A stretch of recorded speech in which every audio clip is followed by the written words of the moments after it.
नमः परमहंसास्वादितचरणकमलचिन्मकरन्दाय भक्तजनमानसनिवासाय श्रीमद्रामचन्द्राय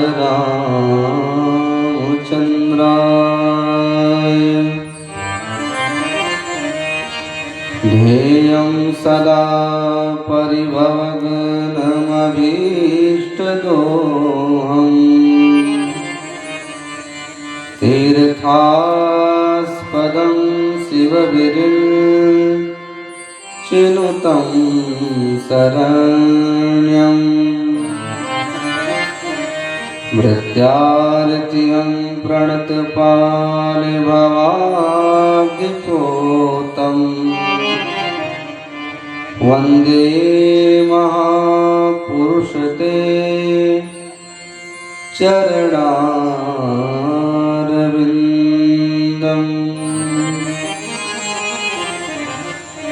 नारायणं नमस्कृत्य नरं चैव नरोत्तमं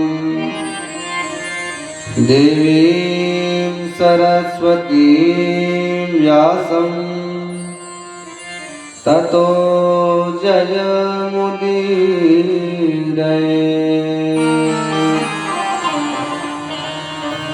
भवानी शंकरौ वन्दे श्रद्धा विश्वासरूपिणौ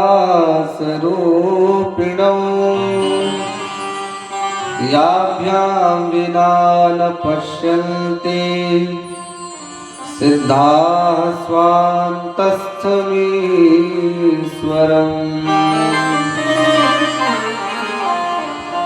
देवी प्रपन्नार्तिहरे प्रसीद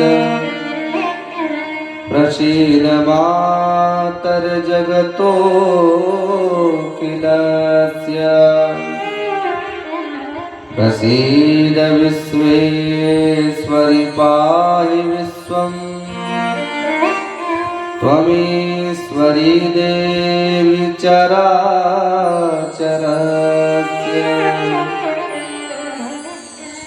गौरांगं रसमयं नित्यं रसाचार्यं रसोत्सुकम्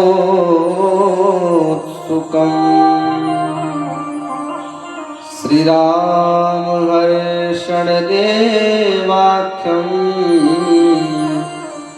सद्गुरुं प्रणमाम्यहम्।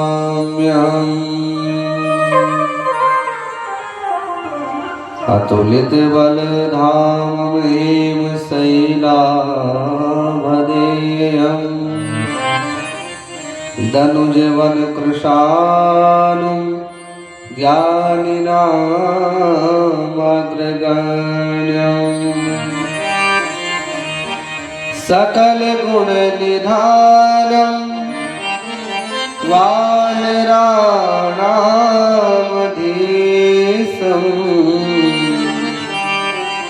रघुपति प्रिय भक्तं वातजातं नमामि। बोल भक्तवत्सल भगवान की जय हो। श्री राधा कृष्ण भगवान की जय हो। श्री सीताराम जी महाराज की जय हो। उमापति महादेव की जय हो। हनुमान जी महाराज की जय हो। केदार बाबा की जय हो। गंगा महारानी की जय हो। सत्य सनातन धर्म की जय हो। परम मंगलमय भगवत स्वरूप श्री शिव पुराण की पावन चर्चा को हम सभी लोग विगत 7 दिनों से श्रवण कर रहे हैं।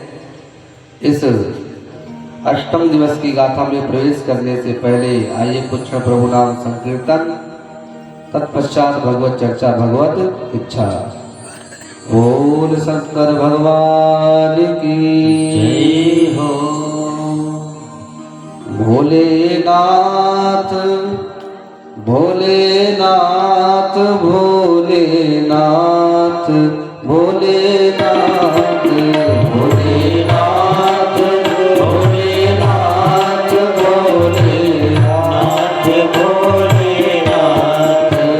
भोलेनाथ गौरीनाथ गौरीनाथ गौरीनाथ गौरीनाथ ब्रह्मा के चारों वेदों से यह नाम निकलता है। ब्रह्मा के चारों वेदों से नाम निकलता है। शिव जी के मानस मंदिर में दीपक सा जलता है। शिव जी के मानस मंदिर में दीपक सा जलता है। नारद की वीणा पर बजता है कितना सुंदर नाम। भोलेनाथ भोलेनाथ भोलेनाथ भोलेनाथ भोलेनाथ भोलेनाथ भोलेनाथ भोलेनाथ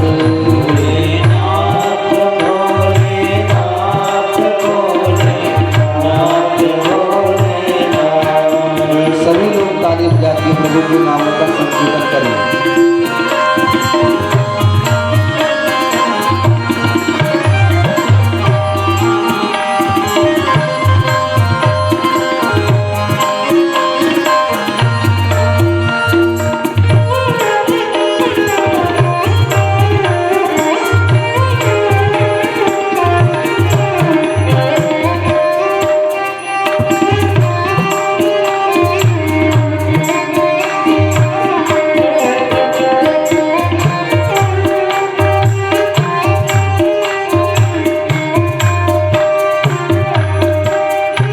बजरंग बली के बल में इसकी महिमा भारी है।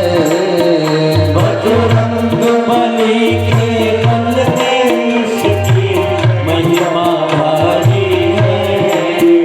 ध्रुव और विभीषण जी को यह बूटी अति प्यारी है। ध्रुव और विभीषण जी को यह बूटी अति प्यारी है। प्रहलाद इसी को जपते थे नित्या कर आठों याम। भोलेनाथ भोलेनाथ भोलेनाथ भोलेनाथ भोलेनाथ भोलेनाथ भोलेनाथ भोलेनाथ गौरीनाथ गौरीनाथ गौरीनाथ गौरीनाथ गौरीनाथ गौरीनाथ गौरीनाथ गौरीनाथ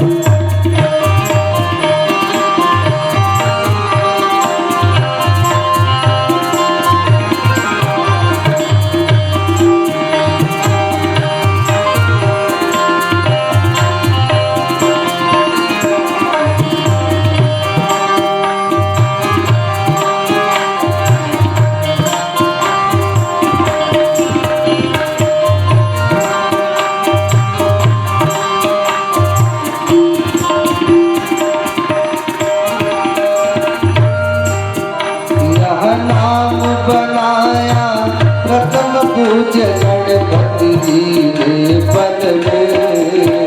यह नाम बनाया प्रथम पूज्य गणपति जी ने पल में। मिल गया यही अवलंब नाम भक्तों को जंगल में। मिल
शंकर भगवान की जय, गंगा मैया की जय।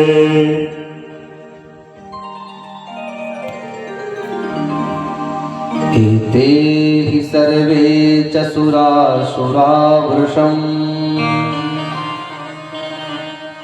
नमन्ति मां विप्रवरास्तथर्षया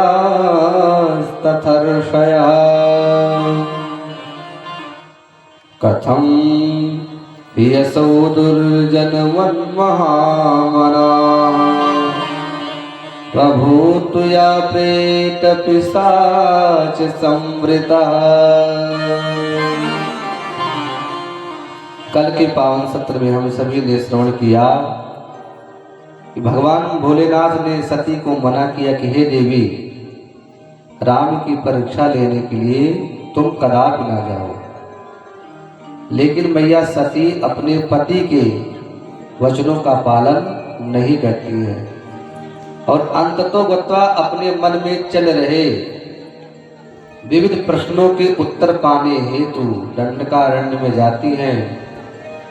और राम जी साक्षात परब्रह्म जो हैं वो माँ भगवती को पहचान करके माँ शब्द का संबोधन करते हैं और सती मैया को एहसास हो जाता है, विश्वास हो जाता है कि भोले बाबा जो बात हमको बता रहे थे वही सत्य है। लेकिन हम उनकी बातों पर विश्वास नहीं किए। सती राम जी के सामने सीता जी का वेश धारण करके जाती हैं और राम जी पहचान जाते हैं और सती जी पुनः भोले बाबा के पास लौट करके आती हैं। तब लगी बैठिया बट छाई, हे सती तुम जाओ, तब तक मैं बट वृक्ष के पास में बैठा, उसके नीचे बैठा हूं। अब जहां पर बट वृक्ष है उसके पास सती आती है, लेकिन अपने मस्तक को, अपने चेहरे को नीचे झुका करके आती है। और आज आकाशवाणी भी होती है, क्योंकि भगवान जो त्रिकालज्ञ हैं, भोलेनाथ हैं, सती के इस परीक्षा को उन्होंने अपने दिव्य चक्षुओं से स्मरण करके देख लिया। उसी समय सती का भोलेनाथ ने त्याग भी कर दिया। क्यों? जो इष्ट हैं उनके राम एवं सीता, जो उनकी माँ की झांकी है, जो उनके माँ का स्वरूप है, वही सती बना करके जाती हैं। इसलिए आज भोलेनाथ संकल्प लेकर के कहते हैं अब हम सती को धारण नहीं करेंगे, अर्थात अब सती का हम त्याग कर देंगे। सती भगवान भोलेनाथ के साथ में कैलाश पर आती हैं, लेकिन भगवान मानो सती घर में रह रही है, लेकिन विरक्ति को उन्होंने स्वीकार कर लिया। अलग स्थान बना करके सती को वहीं पर रहने के लिए निवेदित करते हैं और सती कैलाश पर एक अलग कुटिया में निवास करती है। और भगवान भोलेनाथ माँ सती को एक दिन आसन दे करके उनको भगवान की पावन कथा को श्रवण कराते हैं। क्यों? सती की दुर्गति वहीं से प्रारंभ हुई जब कुंभज ऋषि के पास में भगवान भोलेनाथ लेकर के गए और मानो भगवान कहते हैं कि कथा का अपमान सती तुमको नहीं करना चाहिए था, क्योंकि जीवों को इस जंजाल से मुक्ति दिलाने के लिए सत्संग ही एक मार्ग होता है और तुम उन्हीं परमात्मा के नामों का सत्संग त्याग करके आई। इसलिए आज तुमको अगर इस देह में हमको प्राप्त करना है पुनः से, तो पुनः तुम इसी देह से परमात्मा के नामों का सत्संग करो, कथा उनकी सुनो। राजा परीक्षित के सामने जब कष्ट उपस्थित हुआ तब वो भी सत्संग किए, कोई कर्मकांड महामृत्युंजय सतचंडी इत्यादि नहीं किए। कर्मकांड का अपना फल है, कर्मकांड आपको भौतिक वस्तुओं को दे सकता है, धन दे सकता है, आयु दे सकता है, परिवार दे सकता है, लेकिन मुक्ति नहीं दे सकता है। कर्मकांड जो आप अपने घर में भगवान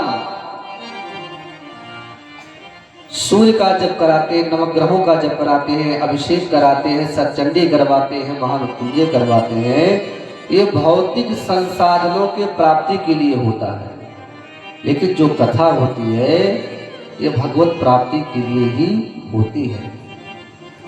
इसलिए भोले बाबा आज माँ सती को आसन देकर के कहते, देवी तुम इस आसन पर बैठो और भगवान के नामों का सत्संग श्रवण करो।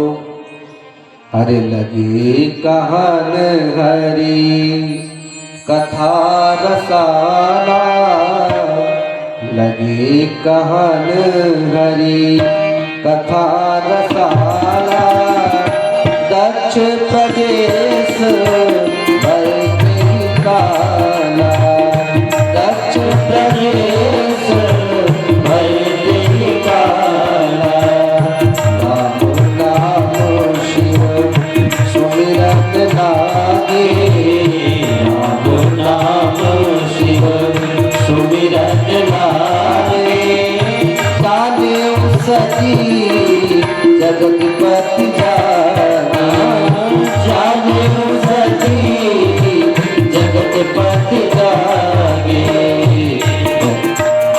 देखा विधि विचार सब नायक, देखा विधि विचार सब नायक, दक्षिण कीन प्रजापति नायक, दक्षिण कीन प्रजापति नायक। उसी समय जब भगवान भोलेनाथ समाधि को त्याग करके सती को सत्संग सुना रहे हैं, तो आज वहीं पर एक घटना घटती है कि दक्ष ने भगवान भोलेनाथ को अपनी सभा में शाप दे दिया था। कब? जब आज सती भगवान शिव के साथ में कैलाश पर बैठी हैं और उसी समय कैलाश के ऊपर से अनेकों विमान जा रहे हैं। आज सती उन विमानों को देख करके बड़ी आश्चर्यचकित हैं। बड़े बड़े सिद्ध, बड़े बड़े देवता अपने अपने अर्धांगिनी को लेकर के उसी कैलाश के समीप से या कैलाश के ऊपर से जा रहे हैं। सती के मन में तो वैसे भी कष्ट है, लेकिन आज उसी विमान में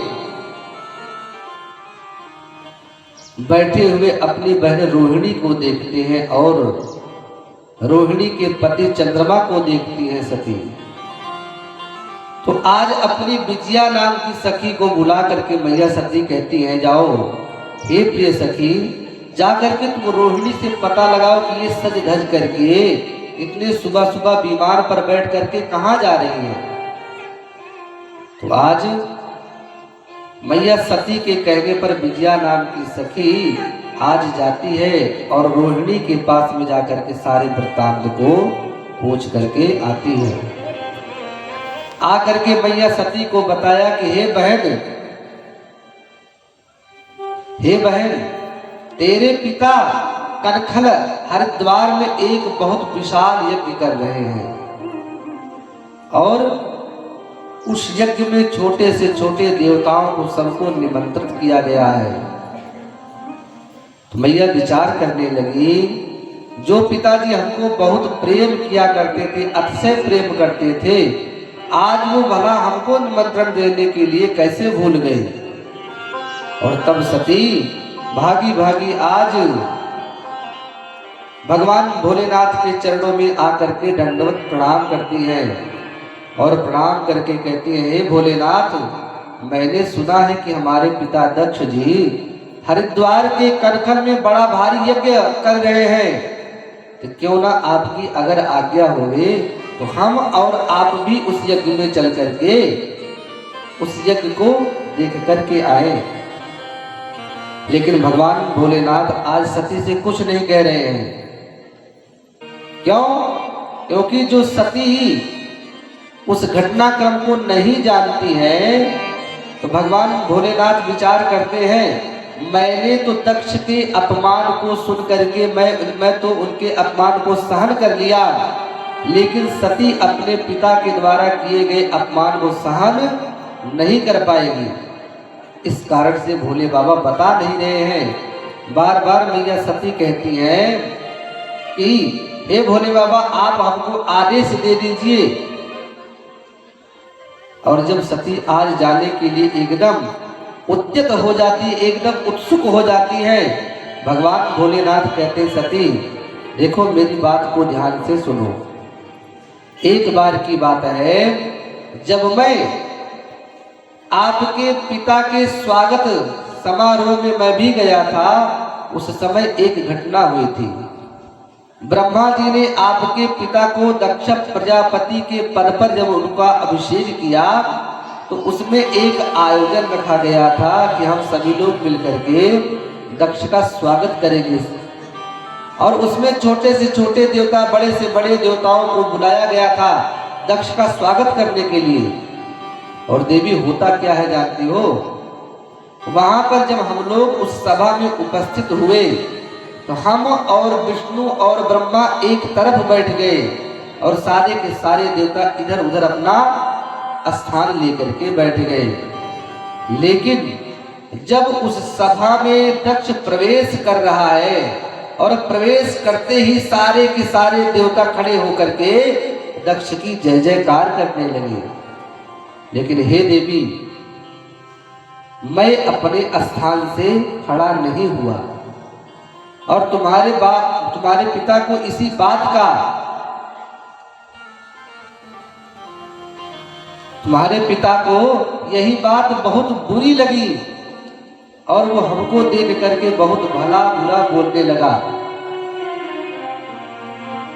बगल में हमारे ब्रह्मा जी बैठे थे, विष्णु जी बैठे थे, लेकिन ब्रह्मा को कुछ नहीं बोला। क्यों?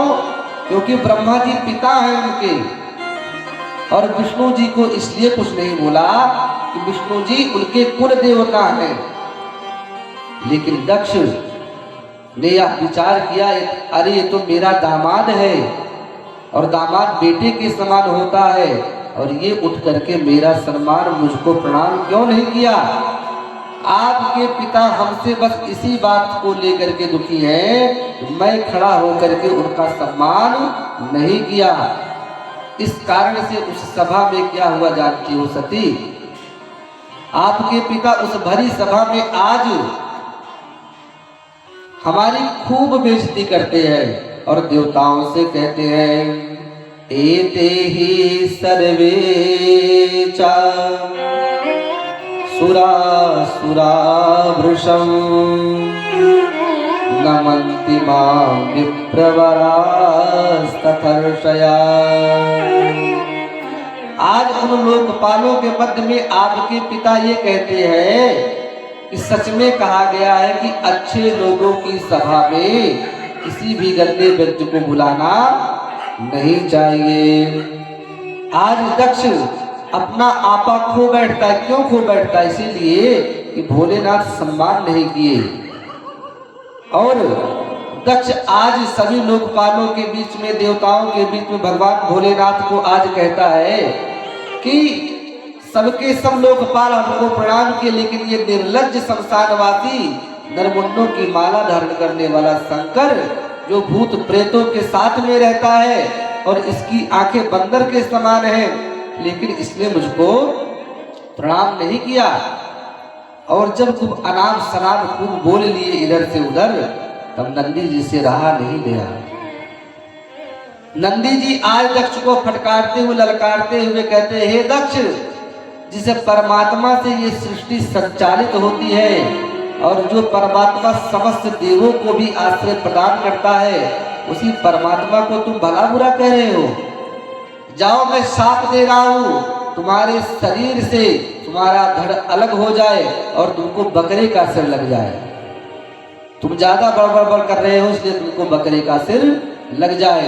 इधर नंदी जी शाप देते हैं, उधर दक्ष की तरफ से भृगु आदि ऋषि शाप देते हैं कि भगवान भोलेनाथ के जो गण हैं वे सब भी शिव के समान हो जाए, पाखंडी हो जाए, नरमुंडों की माला धारण करने लगे और वे भी पाखंड परायण हो जाए।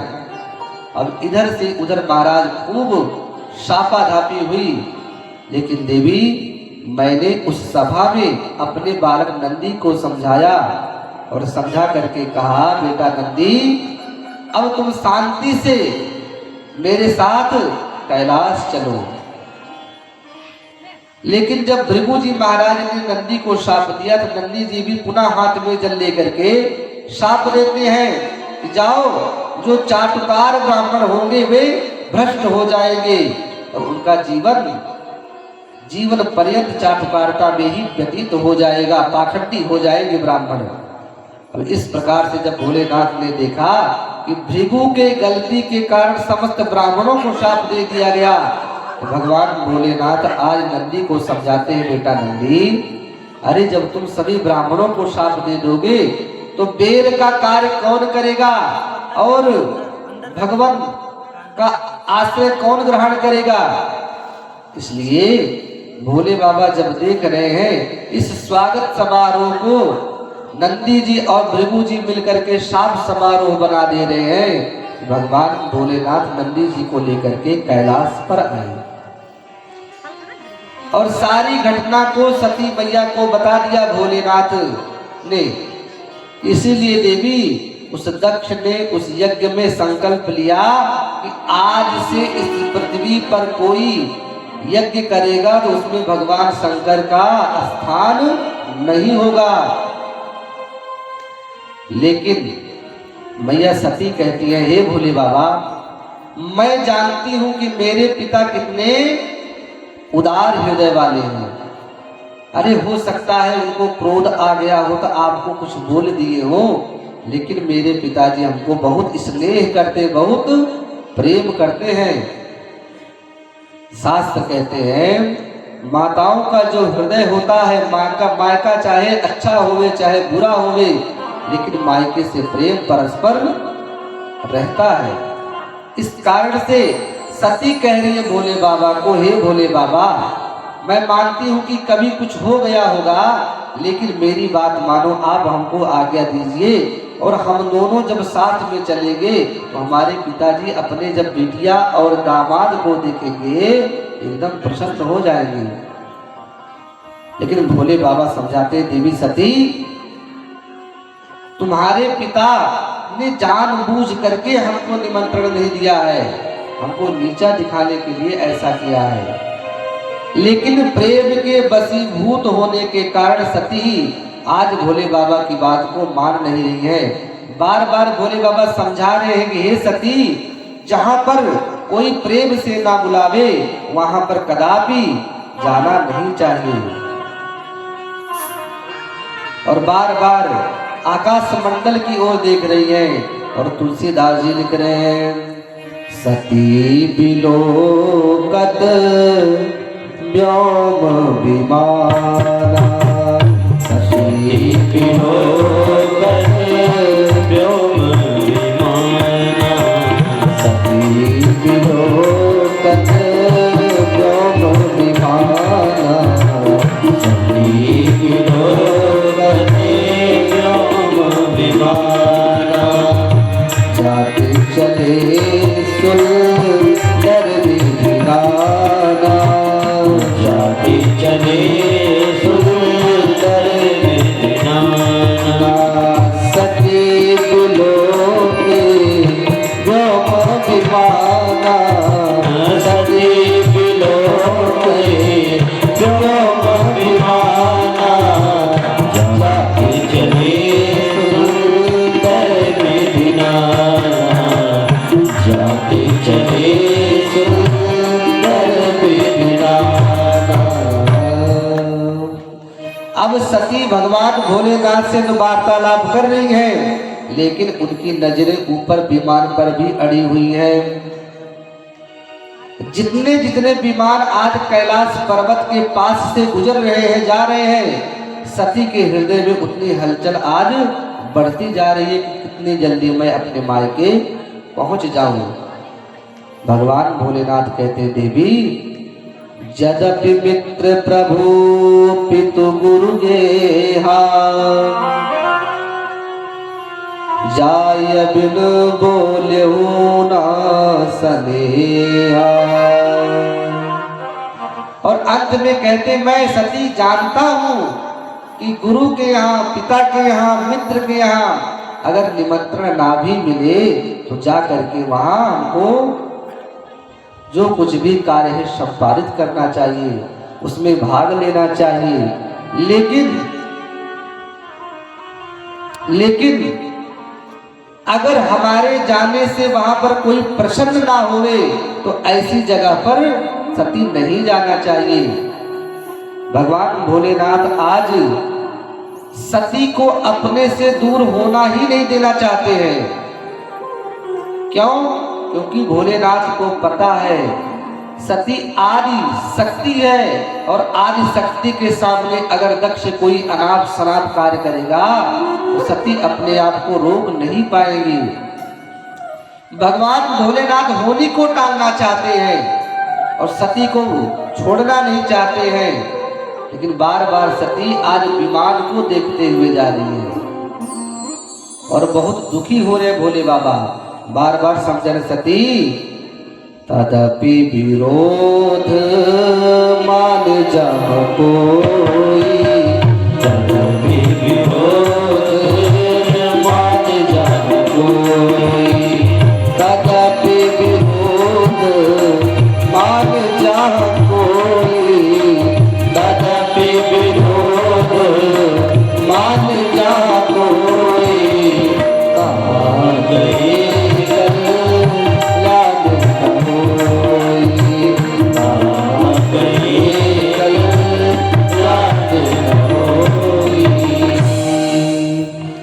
शंकर भगवान की जय हो। अब भोले बाबा देख रहे कि सती मेरे कहने से रुकने वाली है ही नहीं। भगवान भोलेनाथ ने आज्ञा दे दी, जाओ सती अपने मायके होकर के तुम आ जाओ। मन में यही विचार कर लिया कि वही है सोई जो राम रच राखा। अब तर्क वितर्क करने से कोई लाभ नहीं है। भैया सती आज झटपट तैयार हो जाती है और तैयार होकर के इधर भोले बाबा नंदी इत्यादि गणों को बुला करके कहते हैं, जाओ सती को उनके मायके छोड़ करके चले आओ।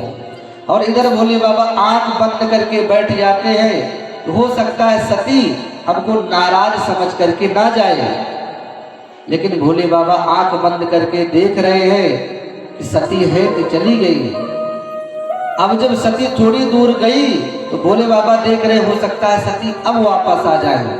आंख खोलते हैं, बंद करते हैं, खोलते हैं, बंद करते हैं, लेकिन अंततोगत्वा विश्वास हो गया सती रुकने वाली नहीं है। तो सती आज भोले बाबा को प्रणाम करके जा रही है और भोलेनाथ ने खूब समझाया, खूब मनाया, लेकिन सती आज मानी नहीं। और सती मैया आज कैलाश को छोड़ करके नंदी पर अंतिम बार सवार हो रही है, क्योंकि अब कैलाश वापस उनको नहीं आना है।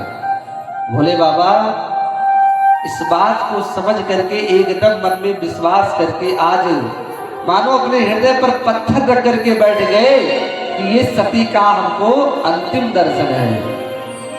इसलिए भोले बाबा अब सती को मन में और अपने हृदय में बैठा करके और सती को आज विदा कर रहे हैं। और सती बड़ी प्रसन्नता से जा रही है। सती को अपने भविष्य की कोई परवाह नहीं है कि हमको क्या देखने को मिलेगा। इसलिए भगवान के भक्त एवं संत कहते हैं कि जब कोई विषम परिस्थिति आवे तो भगवान के नामों का ही सहारा लेना चाहिए। हरे भजन भोले बाबा का करते रहोगे, भजन भोले बाबा का करते रहोगे, संसार सागर से करते रहोगे, तो संसार सागर से करते रहोगे। भजन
बजा के भगवान भोलेनाथ के नामों का स्मरण करें।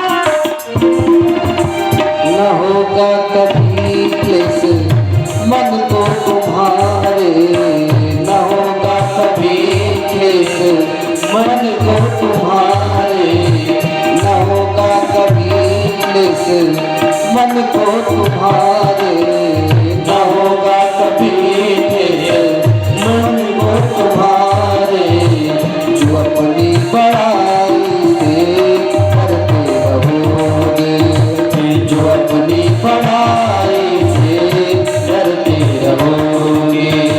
भजन भोले बाबा का करते रहोगे, भजन भोले बाबा का करते रहोगे।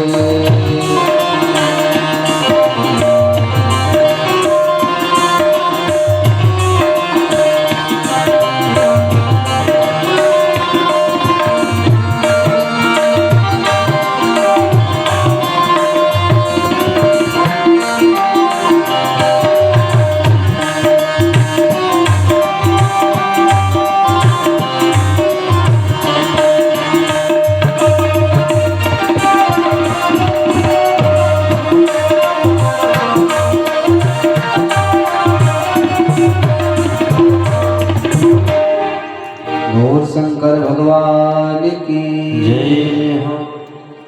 विषम परिस्थिति जब भी हमारे जीवन में आवे, भगवान के नामों का ही सहारा हमको उस समस्या से बाहर निकालता है। सती जी इधर अपने पिता के यज्ञ में जाने के लिए एकदम तैयार हो गई और चल पड़ी है, और इधर दक्ष जो है सती के जो पिता है, वो आज भगवान शिव की माया से मोहित होकर के भगवान शिव को निमंत्रण नहीं देते हैं।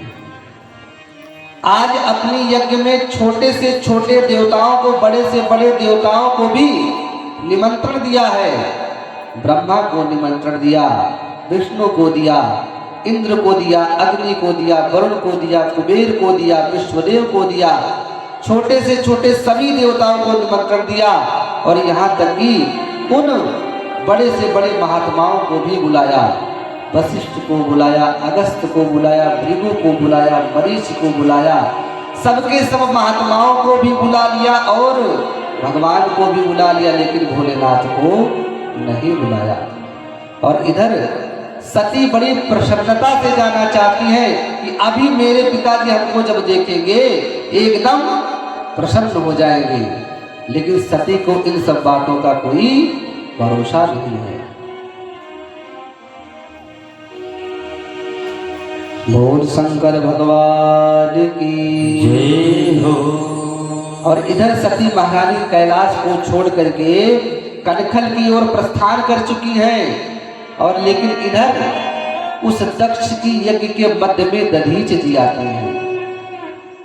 दधीच नाम के महात्मा जो हैं, जिनके शरीर के अस्थि से इंद्र ने वज्र बनाया था। दधीच जी भगवान भोलेनाथ के बड़े श्रेष्ठ भक्त हैं। आकर के देख रहे हैं, और देखने के बाद दधीच जी कहते हैं, सर्वे शृणुत मदवाक्यम देवर्षि प्रमुखा मुदा कस्मान्नैवा गता शंभो अस्मिन् यज्ञे महोत्सवे। आज दधीच जी दक्ष की यज्ञशाला का निरीक्षण करते हुए देख रहे हैं, तो उनको सब देवताओं का स्थान दिखा, लेकिन भोले बाबा का कोई स्थान नहीं दिखा। और जब भोले बाबा का स्थान नहीं दिखा, तो दधीच आज दक्ष को समझाते हैं, हे दधीच, उन भोले बाबा को तुमने स्थान क्यों नहीं दिया? अरे जिनका स्वरूप यज्ञ है, जिनका स्वरूप हवि है, जिनका स्वरूप कव्य है और जिनका स्वरूप मंत्र है, जिनका स्वरूप वेद है, उन भगवान वेद मूर्ति को ही आपने अपने यज्ञ में स्थान क्यों नहीं दिया? और मैं तो अभी भी कह रहा हूं, अगर तुमसे कोई कहीं भूल भी हो गई हो, तुम जा करके अभी अपने पिता ब्रह्मा को ले लो और ले करके जाओ, ब्रह्मा के साथ में भगवान भोलेनाथ को मना लो। लेकिन दक्ष भड़क पड़ा और दधीच जी को कह रहा है, मूलम विष्णुर्देवतानां यत्र धर्म सनातना, मूलम ही विष्णु देवतानां, अर्थात दक्ष कहता है, हे दधीच जी, देवताओं के जो मूल है वो भगवान नारायण है और वे तो मेरी यज्ञ में आकर के बैठे हैं। शिव आए चाहे ना आए, शिव के आने और न जाने से मुझको कोई फर्क नहीं पड़ता है। लेकिन शास्त्र कहते हैं, जहां पर अपने इष्ट का कोई अपमान करे, या तो उसको वहीं पर उत्तर दे दिया जाए, और उत्तर ना दे दिया जाए तो अपने कानों में उंगली डाल करके वहां से वापस आ जाना चाहिए। और दधीच जी आज ऐसा ही करते हैं। आज भगवान शिव को अपने हृदय में प्रणाम करते हुए आज उस दक्ष के यज्ञ से वहां से निकल करके अपने आश्रम की ओर चले आते हैं। लेकिन शिव द्रोही जो दक्ष है वो हंसता हुआ बोलता है, चलो कोई बात नहीं, शिव नहीं आए और दधीच नहीं आए, इन दोनों के आने जाने से मेरे यज्ञ में कोई फर्क नहीं पड़ेगा। लेकिन भगवान भोलेनाथ के इष्ट है, भगवान भोलेनाथ को इष्ट मानते हैं दधीच जी। इस कारण से आज वहां ये भी कह के आ रहे हैं, हे महात्माओं सावधान हो जाओ, हे ऋषियों सावधान हो जाओ, शिव से द्रोह करके तुम यज्ञ को सफल नहीं कर सकते हो। और इधर दधीच जी डांट करके फटकार करके वापस आए हैं और उधर सती जी धीरे धीरे करके अब कनखल की भूमि पर प्रवेश कर रही हैं। आज जिन मैया सती को देख करके देवता साष्टांग दंडवत मारते थे, वही आज सती को देख करके अपने मुख को उल्टा कर ले रहे, फेर ले रहे हैं, हटा ले रहे हैं। क्यों? क्योंकि दक्ष ने स्पष्ट शब्दों में कह दिया है, शिव हो चाहे शिव से संबंधित उनके गण हो चाहे परिवार के सदस्य हो, उससे न तो कोई मिलेगा और न कोई उनको प्रणाम करेगा। सती जी आज इस विडंबना को देखती है तो बड़ी दुखी होती हैं, लेकिन सोचती है कोई बात नहीं, ये सारी चीजें सम्मान मिलना और ना मिलना ये तो लगा रहता है। लेकिन सती मैया आगे जब बढ़ी, जो उनकी बहनें थी वे भी आज सती को देख करके प्रसन्न नहीं हो रही हैं।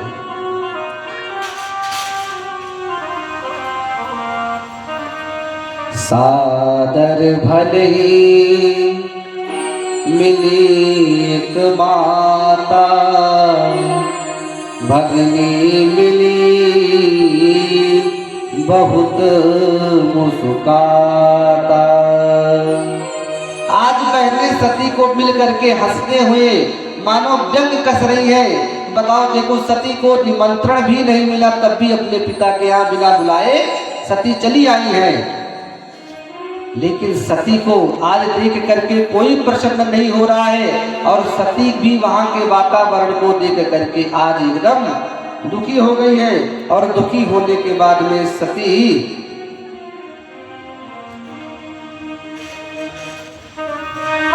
आज सती जिन सखियों को, जिन अपने बहनों को देखती थी कि देखते ही सती से वो लिपट जाती थी, आज वही पहले सती को देख करके अपने मुंह को उल्टा कर ले रही हैं। और जब उस वातावरण को देखती है कि कहीं पर सती को सम्मान नहीं मिल रहा है, तो सती ने सोचा कि कोई सम्मान देवे चाहे ना देवे, लेकिन माँ का जो हृदय होता है वो संतान के लिए हमेशा धड़कता रहता है। इसलिए आज मैया सती अपने सभी बहनों को छोड़ते हुए आज सीधे जाकर के अपने माँ के पास जाकर के लिपट जाते हैं और रोते हुए सती को आज देख करके उनकी माँ अस्कनी वारणी आज उनको गले से लगा करके दोनों आज रोना प्रारंभ कर देती है। क्यों? क्योंकि सती को सबसे ज्यादा दक्ष लाड प्यार करते थे। इस प्रकार से आज सती मैया कहती है, हे माँ, अब यहाँ पर हमको कोई स्नेह करने वाला नहीं है, आप ही हो जो हमको स्नेह करती हो।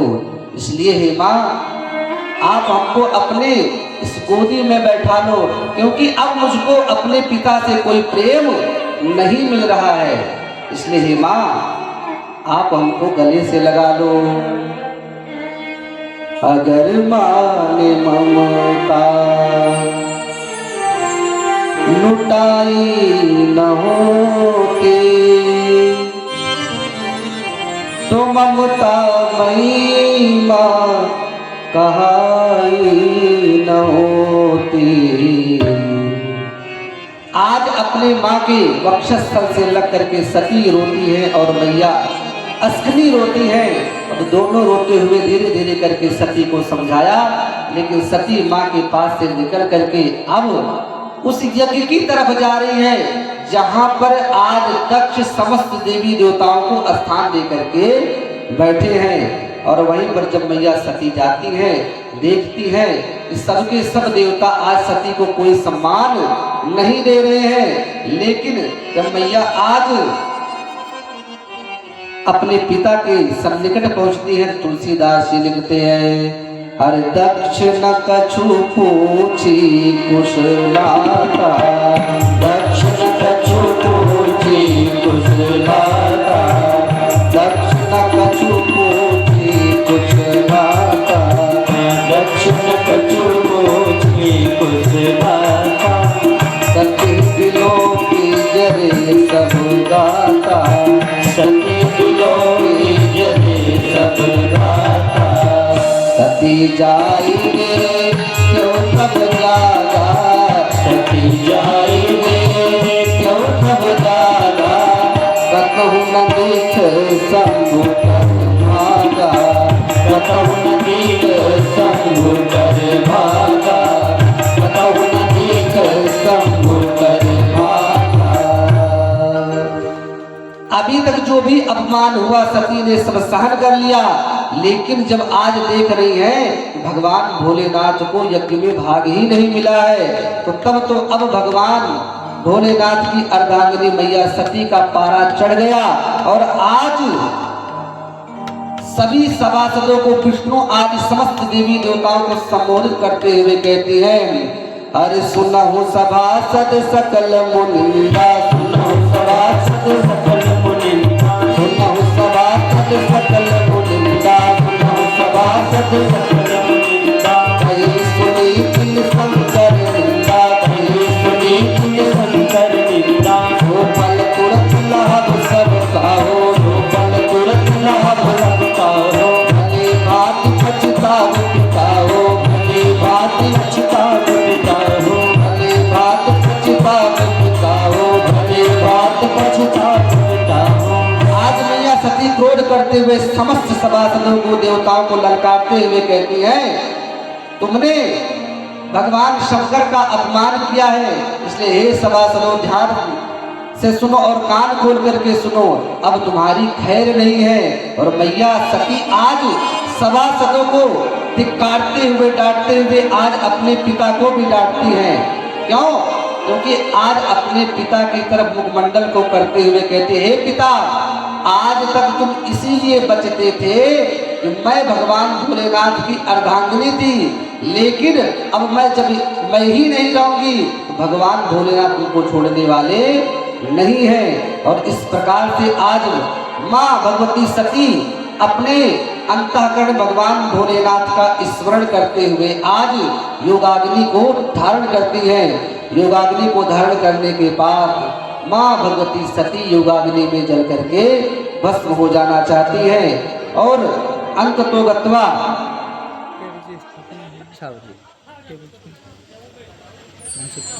इसी प्रकार से माँ भगवती सती आज योगाग्नि को धारण करते हुए कहती है, अरे तजी हो तुरंत दे ही हे तो, तजी हो तुरंत दे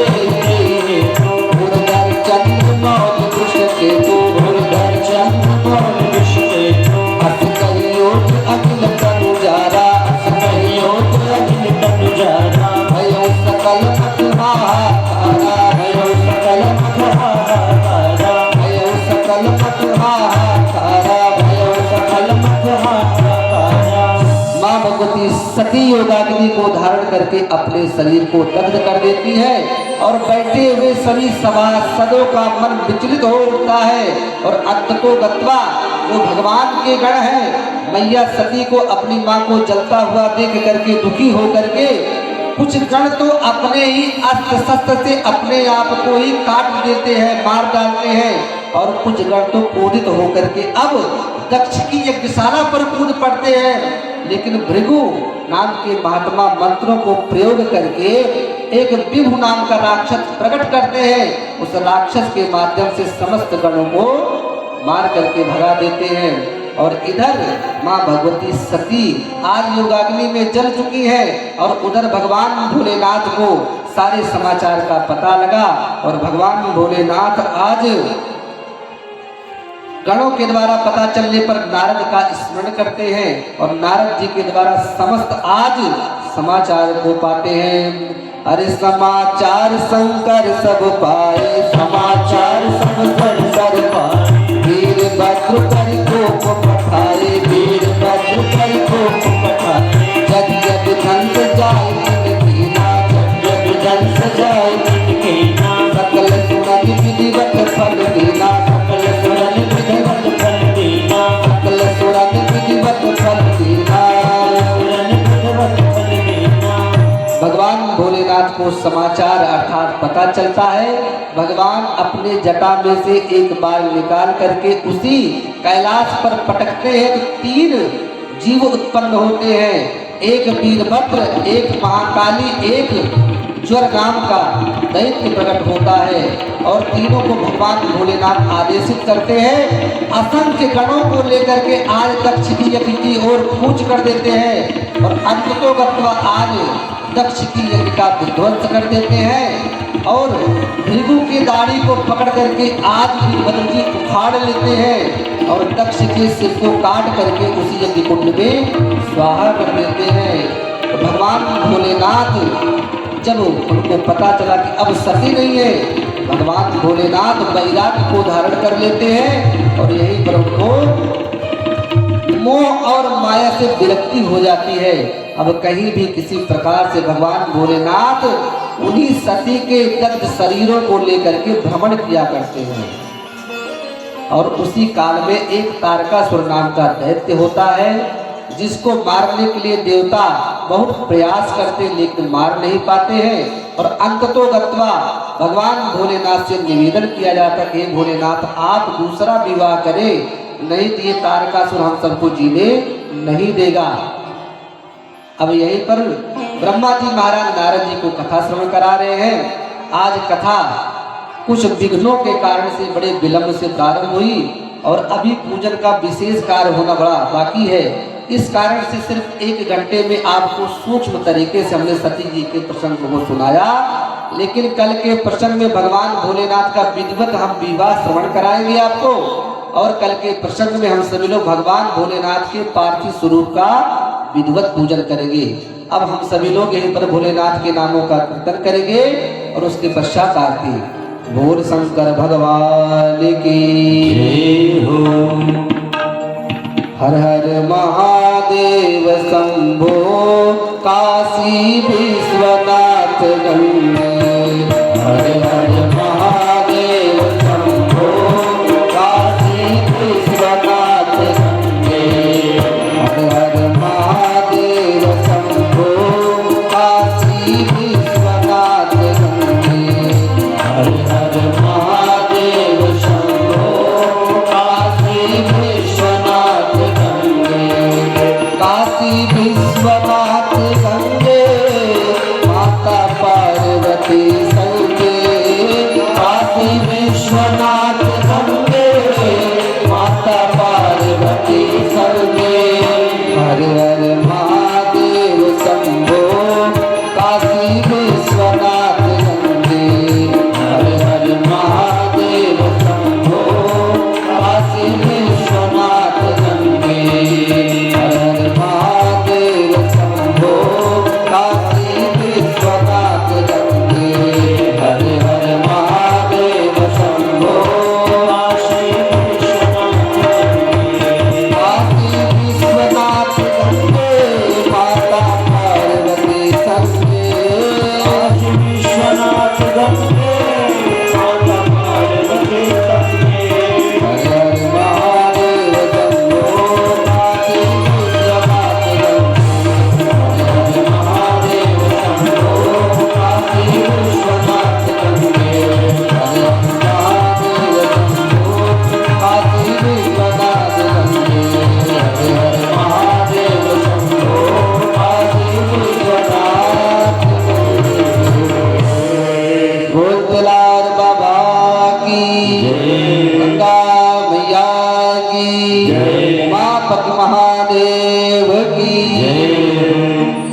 सभी लोग अपने स्थान से खड़े होंगे, खड़े होकर के आरती करेंगे।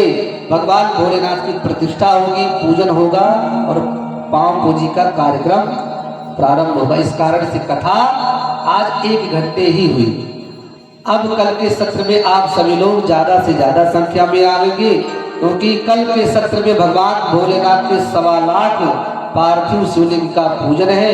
पहले कथा होगी, उसके बाद में भगवान भोलेनाथ का पूजन होगा। ओम चंद्रमा ओम चंद्रमा मनसो जात चक्षुः सूर्यो अजायत स्तोत्राद्वायुः च प्राणश्च मुखात् अग्निरजायत। मन में बसा कर तेरी मूर्ति